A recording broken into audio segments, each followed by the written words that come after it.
Hey everybody, Josh the RV Nerd here at Haylett RV of Coldwater, Michigan with a 7,720-pound Dutchmen Denali. No. What? No. What? Denali.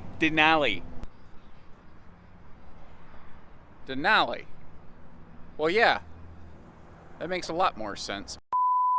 Hey everybody, Josh the RV Nerd here at Haylett RV of Coldwater, Michigan with a 7,720-pound two-slide Dutchmen Denali rear kitchen with a full bed slide up front. It's kind of a little touch of a classic floor plan. It's got almost a classic fifth wheel split bed and bath on it, but it's giving us a full bedroom slide in something that isn't necessarily like 37 feet long. But first things first, I want to get this right out of the way for the sake of transparency. The RV has had, albeit brief, it has suffered a leak in the past, and I want to show you where it's at. The way the light's hitting the RV from the outside, you can't really see how it's affected the RV in this recording. I apologize for that. I do at least want to make you aware of it, though. And it is, in my opinion, it's extremely minor, but it's there. And whether I consider it minor or not, maybe you consider it major, and I want to make sure that you're in a position where you can make your own decisions. I mean, man, it's the kind of thing, you got to know what you're looking for. But this is how I check out RVs when they come in before I start doing these tours. And I don't catch everything yet necessarily, but I'm pretty good at it. Because, like, at a glance, it looks fine, right? But I noticed on the outside of the RV, like, this is a laminated wall. That's a laminated wall. I noticed that there's a bubble in the skin. And I was wondering, was it due to what's called toad skinning, where heat hits the RV and causes the skin just to peel off? Or was it from water? And when I got in here, I mean, I had to really look for it.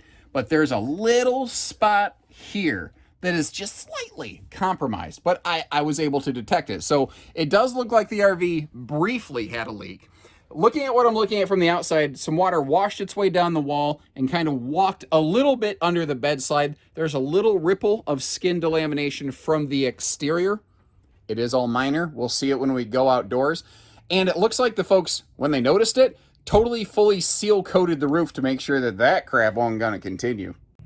But we will take something like that into account when we assign pricing here at Haylett RV. If you're kind of curious, if you're, this sounds sleazy, I don't know how to say, if you're still interested in the hunt, whatever, if you want to learn more about it, I'll leave you a link in the video description where you can see what pricing and availability looks like on this one. At the time of these filmings, people go, why don't you put pricing in your video? Well, a couple reasons. First of all, I literally don't have it available to me. As soon as the RVs land, I'm out here with the camera. They haven't gone through like a clerical phase yet.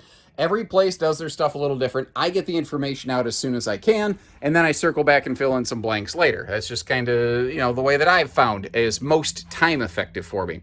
What I love about rear kitchens, though, is that with one slide, they have all these huge opposing windows, and they make the RV look and feel large. Now, this is a classic rear kitchen that still has full storage above the slide, full storage above the seating here. It means it's got a little smaller windows, but tell me this thing feels like it's lacking window coverage.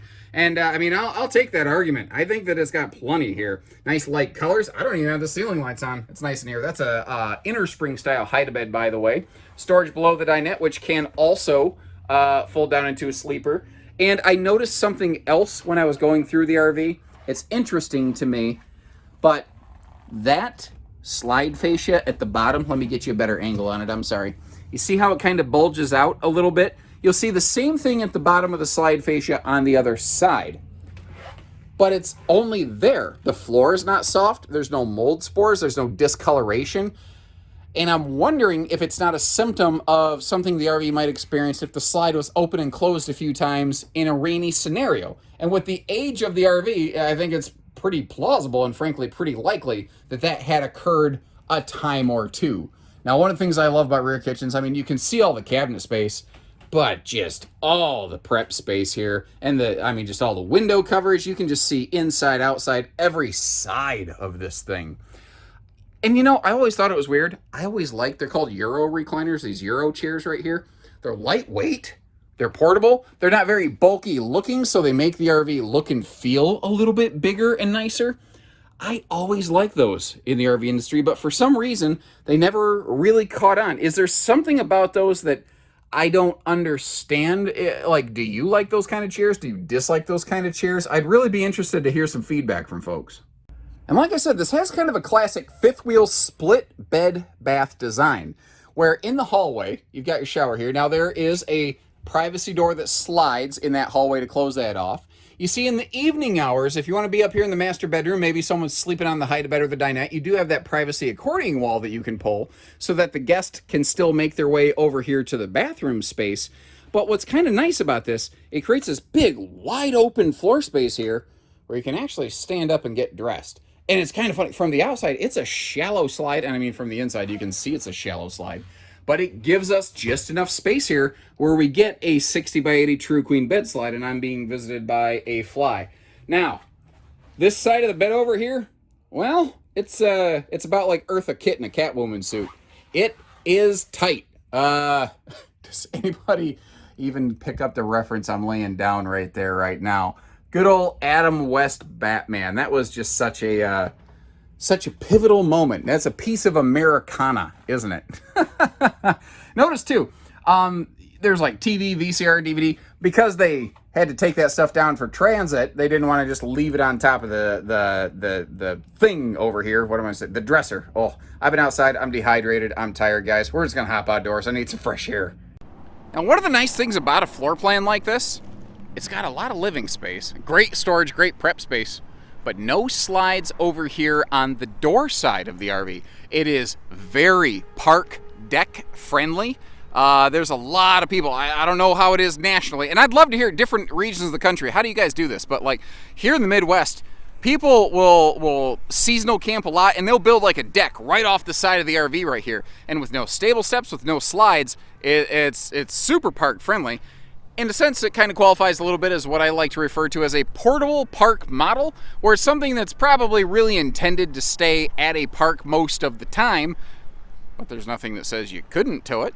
Now, again, as always, in the interest of full disclosure, I want to point out where there is, unfortunately, some delamination on the front here, and with the sun not shining directly on it, I don't even know if this is going to translate onto camera, because you kind of lose the contrast of the skin.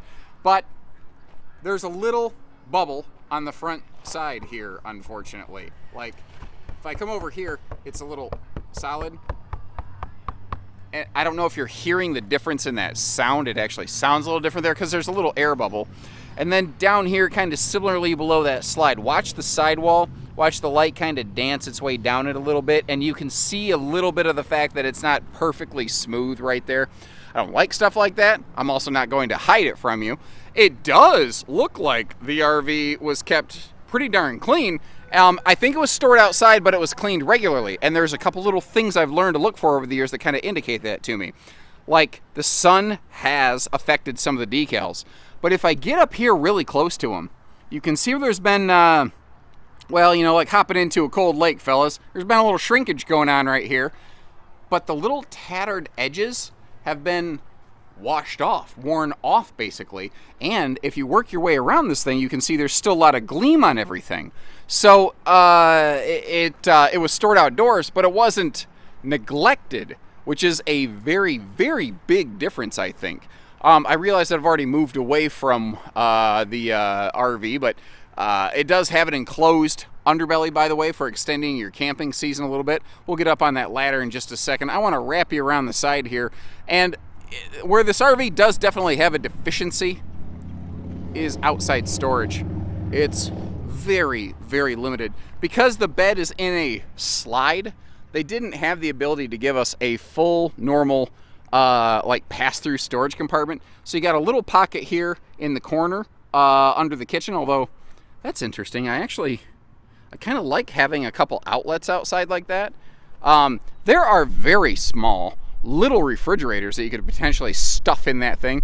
I've got one in my office that I use just to keep a couple cold drinks on hand. I should probably get rid of it because it's the reason I'm consuming way too many carbonated products.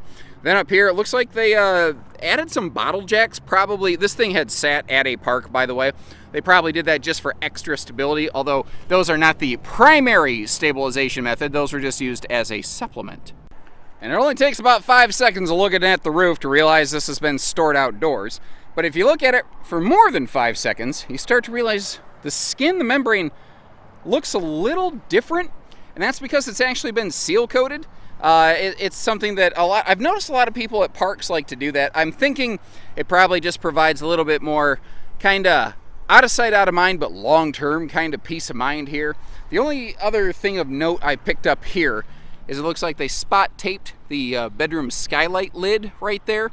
My guess is something might have bumped it from like a Michigan storm throwing some sticks around, because judging from what I am seeing from the I feel like a white-tailed deer tracker here.